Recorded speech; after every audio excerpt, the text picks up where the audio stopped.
per hari? Berapa itu laku? Aku ada 8 orang, ada 9 orang, satu pas kok. Ada kerja sampingan saya juga penutupan alas kaki di Bukit Raya di atas. Raya? Iya.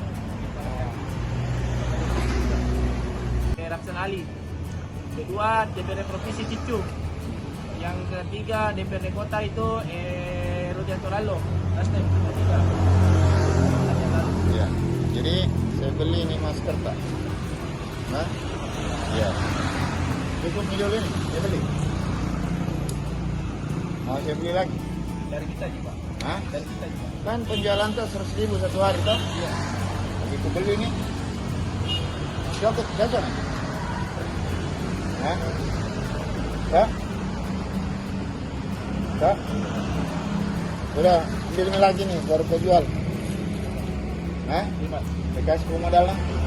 Ya, ambil ini lagi nih, baru jual. Lagi, hah? Hah? Nah. Dulu nih dulu. Begitu namanya anak muda. Jangan malu untuk pergi berdagang. Berdagang kecil-kecil dulu.